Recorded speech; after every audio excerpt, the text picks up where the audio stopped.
Assalamualaikum warahmatullahi wabarakatuh. Selamat pagi teman-teman.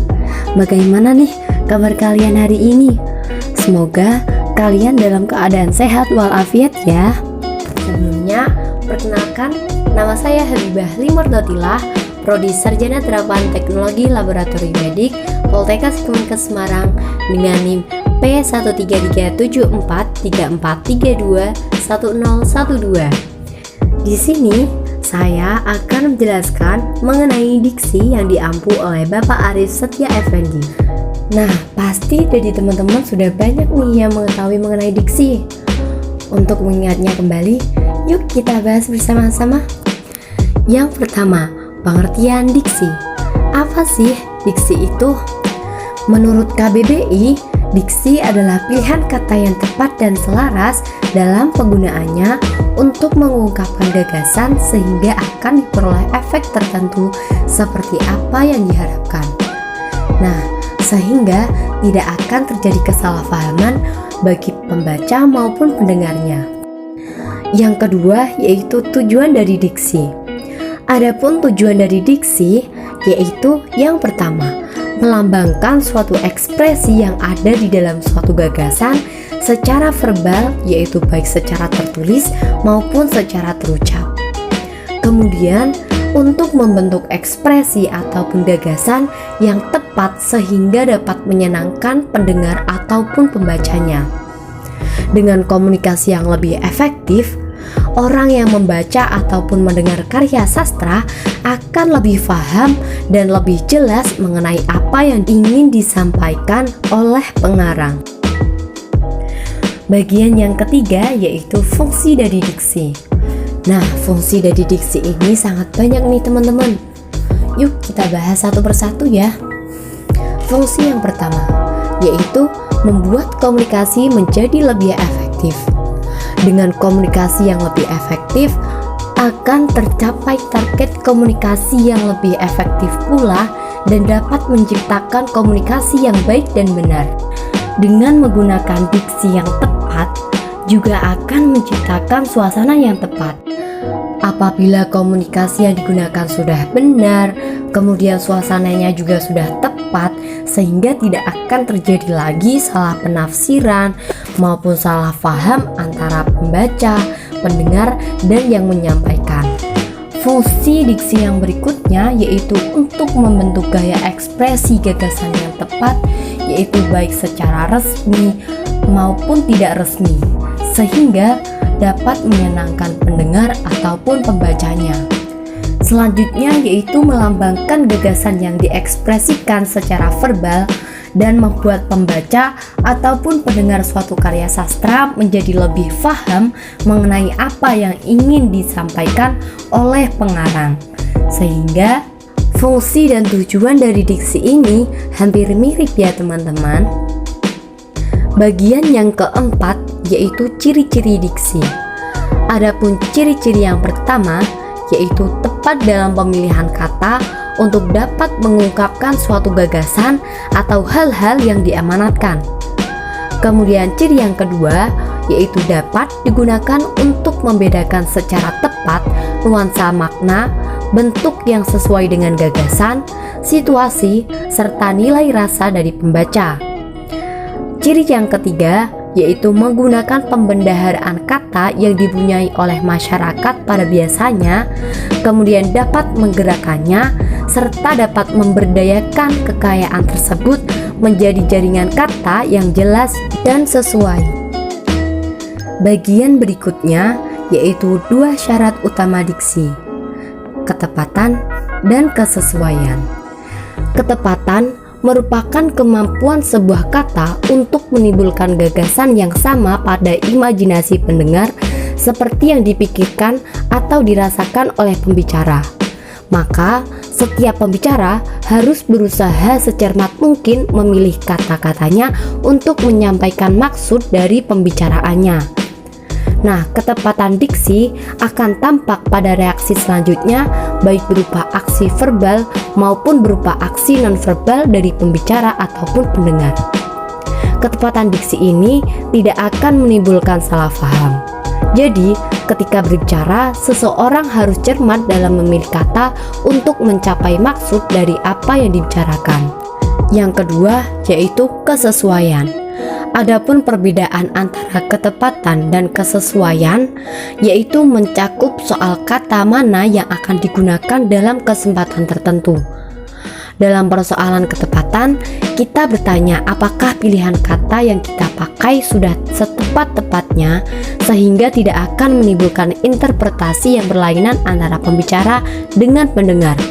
Sedangkan dalam persoalan kecocokan atau kesesuaian, kita mempersoalkan apakah pilihan kata yang dipergunakan tidak merusak suasana dan menyinggung perasaan orang yang hadir.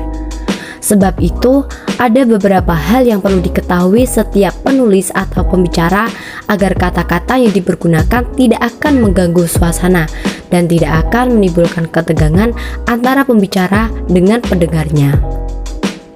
Bagian berikutnya yaitu jenis-jenis diksi. Terdapat 6 poin penting yang akan saya jelaskan pada bagian ini. Bagian yang pertama yaitu kata umum dan kata khusus.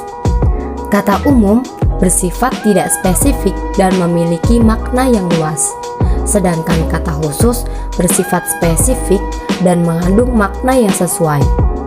Contoh dari kata umum ini yaitu pohon dan sayur.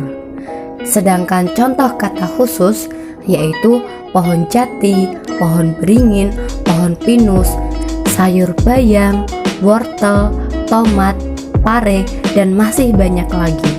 Yang kedua yaitu kata populer dan kata kajian. Kata populer merupakan kata yang dikenal dan dipakai oleh semua lapisan masyarakat dalam percakapan sehari-hari. Sedangkan kata kajian merupakan kata yang hanya dipakai atau dikenal oleh para ilmuwan dan kaum terpelajar. Kata ini biasanya digunakan pada karya-karya ilmiah, dan kebanyakan dari kata-kata kajian ini merupakan kata serapan dari bahasa asing.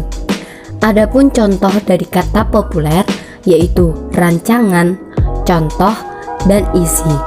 Sedangkan contoh dari kata kajian yaitu desain, sampel, dan volume. Yang ketiga yaitu kata konkret dan kata abstrak. Kata konkret yaitu kata yang acuannya semakin mudah untuk diserap panca indera. Sedangkan kata abstrak merupakan kata yang acuannya tidak mudah diserap oleh panca indera. Kata abstrak digunakan untuk menggunakan gagasan yang rumit. Kata abstrak juga mampu membedakan secara halus gagasan yang bersifat teknis dan khusus. Akan tetapi, jika kata abstrak terlalu diobral atau dihambur-hamburkan dalam suatu karangan, karangan itu dapat menjadi samar dan tidak cermat. Adapun contoh kata konkret yaitu meja, rumah, mobil, air, nasi, dan sebagainya. Sedangkan contoh dari kata abstrak yaitu ide, kesibukan, gagasan, kehendak, perdamaian, demokrasi, kejujuran, dan sebagainya. Yang keempat yaitu makna konotasi dan makna denotasi. Konotasi merupakan kata yang mengandung makna kias atau bukan kata sebenarnya. Sedangkan denotasi merupakan sebuah kata yang memiliki arti sebenarnya dan apa adanya seperti yang sehari-hari kita gunakan.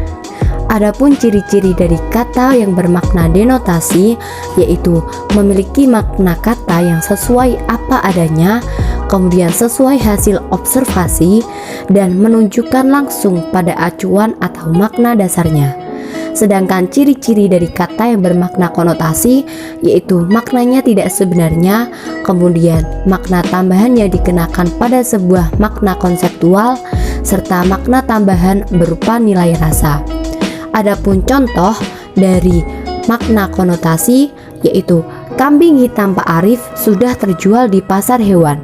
Nah, kambing hitam di sini bermakna sebenarnya yaitu kambing berwarna hitam.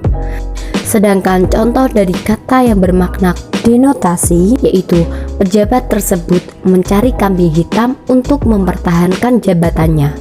Nah, kambing hitam di sini bermakna yang tidak sebenarnya yaitu orang yang disalahkan. Yang kelima yaitu slang dan jargon. Slang merupakan variasi sosial yang bersifat khusus, rahasia, dan terbatas. Kosakata yang digunakan dalam slang ini selalu berubah-ubah.